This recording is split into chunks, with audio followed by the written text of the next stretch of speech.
That, like, there were so many Jewish people on Cathcart for about 2 blocks and Cannon Street as Ferguson. So we were always outside playing. And there's used to call me Old Man Feldman, which he was an old man. And come kinder, come, she'll need a minion. So we'd all walk around a quarter to the show. And we'd daven, and if it was still lighting up, we'd go back and play again.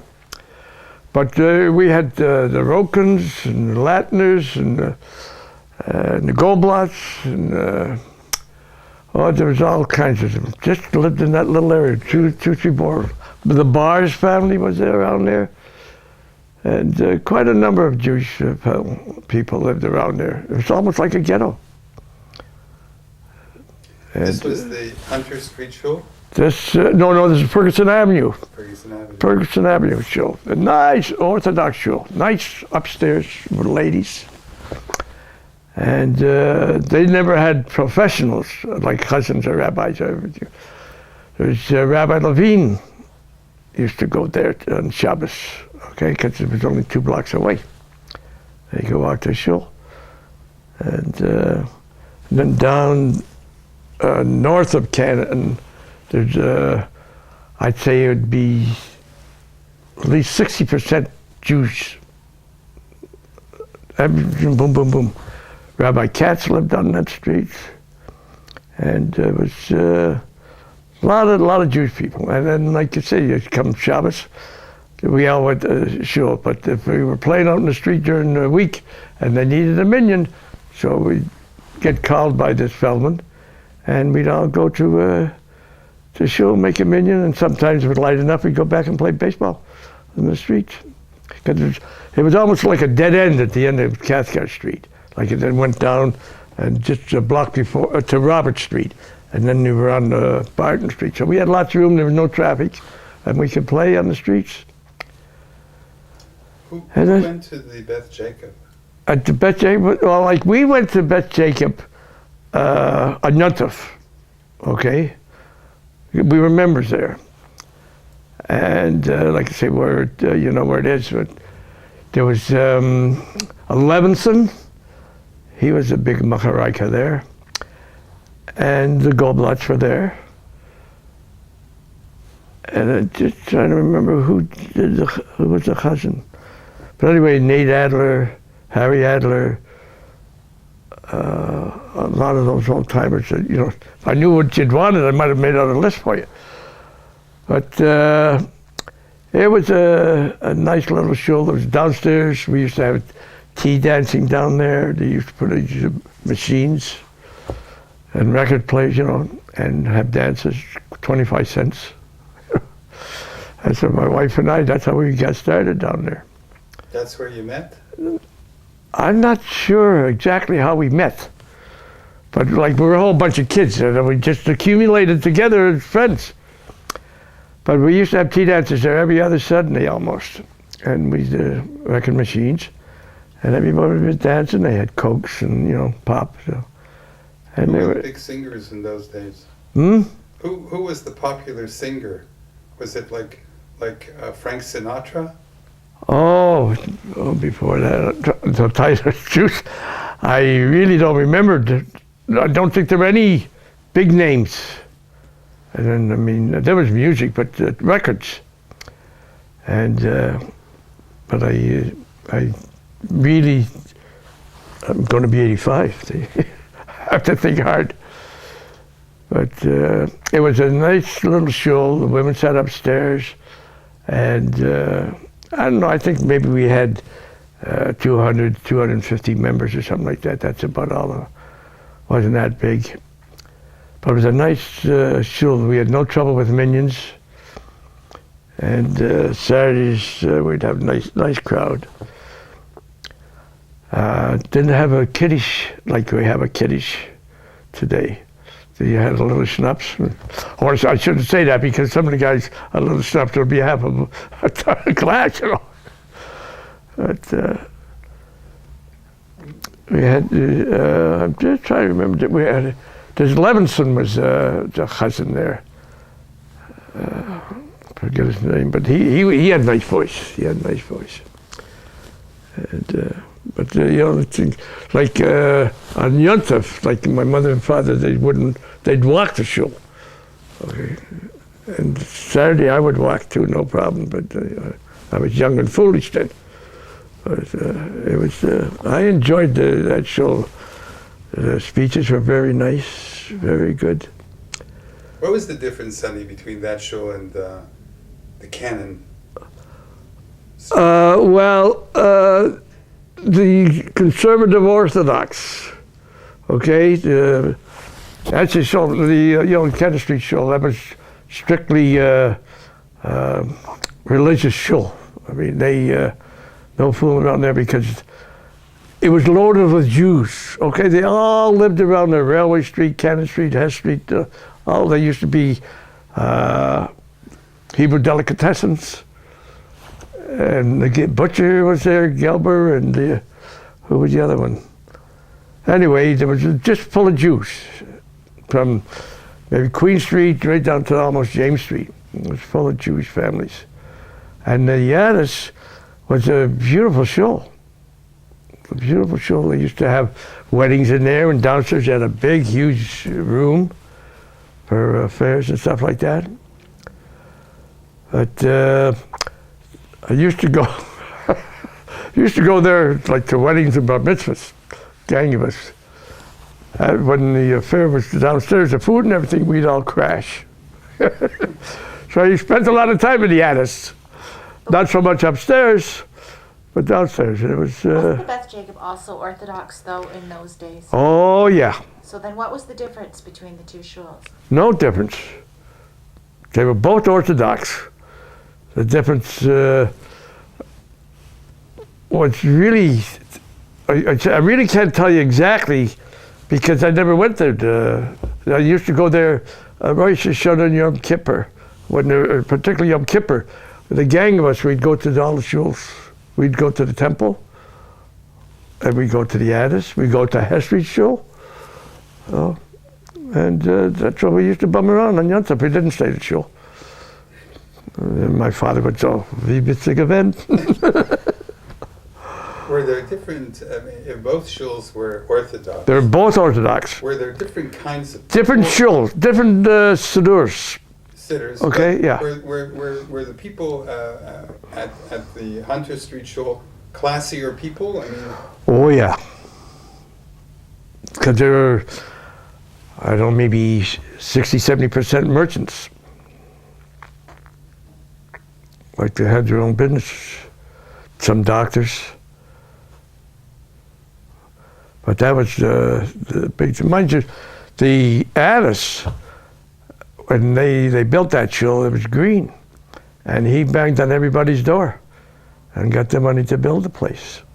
Because that's what makes people think that Beth Jacob had a little more capital. But I know my father wasn't wealthy. We raised 6 kids, mind you. But he was a tailor, in the Tip Top Tailors. He worked there. And how much could you work as a tailor? Or sometimes you go in as a salesman because people bring in stuff for alterations.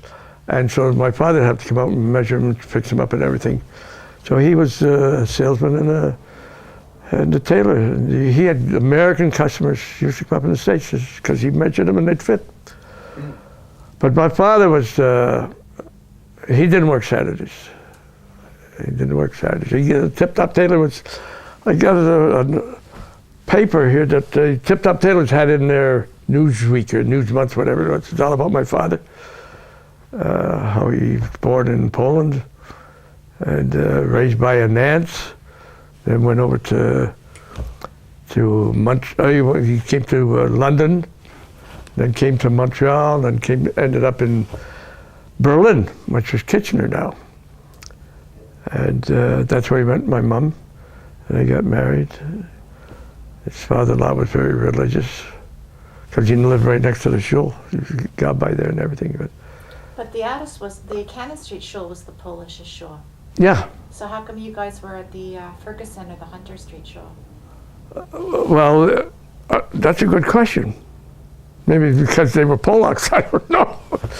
But no, we were members from, well, we weren't so much members at Ferguson Avenue Shul, but we used to go there like, on Saturdays, and they didn't say anything. But for Yontif, we went to the Beth Jacob. When you talked about your father wouldn't work on Shabbos, was that common that Jews didn't work on Shabbos in those years? Pretty well. A lot of them didn't work Saturdays. But Dunkelman, who was the owner of the Tip Top Tailors, I guess my father must have spoken to him and said, okay. But my father, he worked Saturdays. And then they said, okay, you have to go to synagogue, go to synagogue. Was there a school? But Jacob, they had classes. They're not like, we never had kids running around with tzitzis like you do here. No. No. It wasn't 100% Orthodox like the Addis. The Addis is, pretty strict. I don't know what it is lately now, but it was always, I remember, no fooling around at the Addis. You come to shul, you sit and you daven. But Beth Jacob, we used to sneak out sometimes, But anyway. I was going to hold the thought. When you're done asking what you're going to ask, should we ask him about the occupations, because he seems to know about the Jewish occupation? Yeah, go ahead. Ask me what? Why can't you ask me? You have to go. I'm insecure. I have to check with Billy. Because I'm afraid I might ask their stupid thing. Oh, I'm stupid. I'll kick you the hell out of here.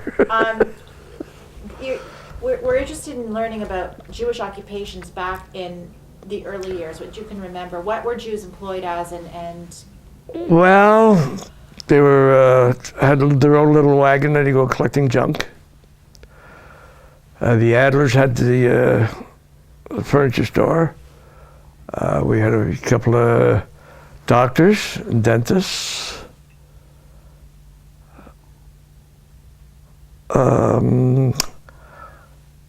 Well, Jack Levine, his brother was a doctor. Jack was a druggist. you talked about merchants.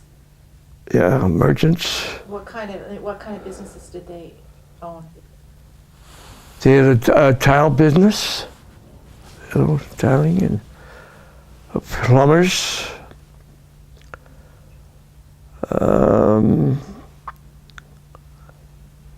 Your father was a tailor. Were there lots of other tailors? Yeah, there was. Turn it off for a minute. I'll think. Weren't there, Sonny? Weren't there some places on York Street like? Yeah, well, York Street there was 1 or 2 or 3 delicatessens. There was a couple of butcher shops, and there was Perlgott had a wallpaper business. No, the grocery store. Rosenberg's. He used. We used to go in there for herrings, and up the sleeve. Keep herring. Yeah. Netkin Fruits. Well, he was sort of out of the district of York. He was right by the market. And just like his building faced the market. So he was just sort of off of York Street. There must have been a couple of characters there, Sonny, no? Oh, we had, the Pickle Boys. Who were the Pickle Boys? They were Blooms. The last name was Bloom. One of them was a little sedate. The other one was okay, but that's what they're called, the Pickle Boys. And where they got the name, I can't remember. What'd they do? Nothing. Well, the one didn't have the capacity to work. And I think the other delivered, there's a name just comes up. It's Irving Zucker, his old man. He used to import light bulbs from Japan. And he was right on the corner of Merrick and York. In fact, I worked for him for a while, and I couldn't stand it. Why not? Personal. Talk a little bit, Sonny, about what would you do on a Saturday night What did people do? Well, we went to the theater, or sometimes, like I say, at the Beth Jacob, we'd have these tea dances Saturday nights. You know. Or we'd get together at somebody's house, sing songs, you know, play games. Were there any organizations, like, did you belong to? Like, you belong to the Grand Order of Israel. The Grand Order of Israel, so knock off what's, that would be 54 area, something around that. Around there. Yeah, so I was already 30 years and got married in 41. In 41? Yeah, well, when the war started. So the Germans got afraid, so they surrendered. So they surrendered. Well, I don't know if you want to hear this. I was going with my future wife for a couple of years, and we were talking about getting married and everything. Anyway, the war came, so I went to the Army, I went to the Navy, I went to the Air Force. They all turned me down. So I said to my future wife, I said, let's go get married. So we got married. Just the two of us, left town. And anyway, a couple of weeks after we get home, I get a call to come to the Army. So they kept postponing and postponing. And I keep telling them, I applied before, you didn't want me. Anyway, I finally got sent to barracks in Toronto and spent the night there and woke up in the morning, the war was over. And I came home and we lived happily ever after. So were you like a high-ranking officer in the Army? I never got in. Oh. I went there to get called in, so I had to go to the barracks in Toronto. And in the morning, the peace was declared. So this was a big wedding in Hamilton? Me? Yeah. No. We just ran away to Toronto, we got married. Get out. No, well, it only lasted 55 years. Well, that's not Well, bad. 5 days short. That's pretty good, isn't it? You're damn right. That is very, very Yeah. good. Very nice. So you belong to the Grand Order of Israel. Yeah, I joined in 50. What did you do there? Like, what did people do there? We just had meetings. We raised money for different things that were going on and stuff like that, where they needed money. Like the bazaars. Yeah. In those days, we had all big bazaars. The women, you know, the Hadassah and all those, very strong stuff like that to raise money for Israel. And then, there was a Mrs. Herskowitz. Her and my mother used to be the high muckarakis. I used to be on the phone all day long. Call Mrs. So-and-so, she'll give you a chicken, you know, and stuff like that, yeah. And they had we had big halls for these bazaars. Now, they just had the one at the Kenmore Theater. But I don't know, I've never been inside since they closed down, so I don't know if they took all the seats out and everything or not, but they didn't have crowds like they had years and years ago, because years and years ago there wasn't anything for entertainment, so everybody went to the bazaar. And the people, they used to, everybody, I think every woman member of that Hadassah cooked something, whether it was chicken or cake or whatever. So everybody used to wait till the bazaar came and then they'd spend all their money. When you grew up in Hamilton, Sonny, do you remember any problems because you were Jewish? Was No. there ever No. no anti-Semitism? No. Later on there was problems, like people looking for work. And if you were Jewish, you couldn't get hired. Couldn't? No, you couldn't get hired. It was a quiet anti-Semitism. How would they know you're Jewish? Well, when they would talk all your information and everything like that, what church do you belong to? What years are you talking about? 30s up to 40s. And then when I got married, I didn't, I started working for old man Zucker. And he didn't ask if I was Jewish. Hamilton was a nice place to grow up? It was very close, very friendly, yeah. Was there Yiddish theater when you were in those days? I heard there was a Yiddish theater. What's his name? Sobel. he used to rent out so where they could make the shows. Like it was first the radio, and then it developed into a little bit of television. But that didn't last too long, because again, people didn't interest them anymore. In the 1950s, Sonny, Yeah. I wasn't in Hamilton in the 1950s. That's of course, okay. But in the 1950s, the number one shul in town Yeah, was Bet Jacob. And right behind it came the Addis. what made it number one? The membership. The money people were at Bet Jacob.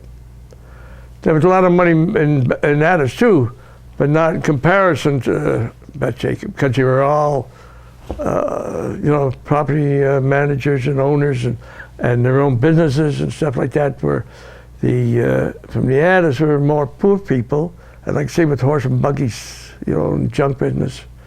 Sonny, you were wonderful. But there were some good times. And it was a whole family, even though they're separate shuls.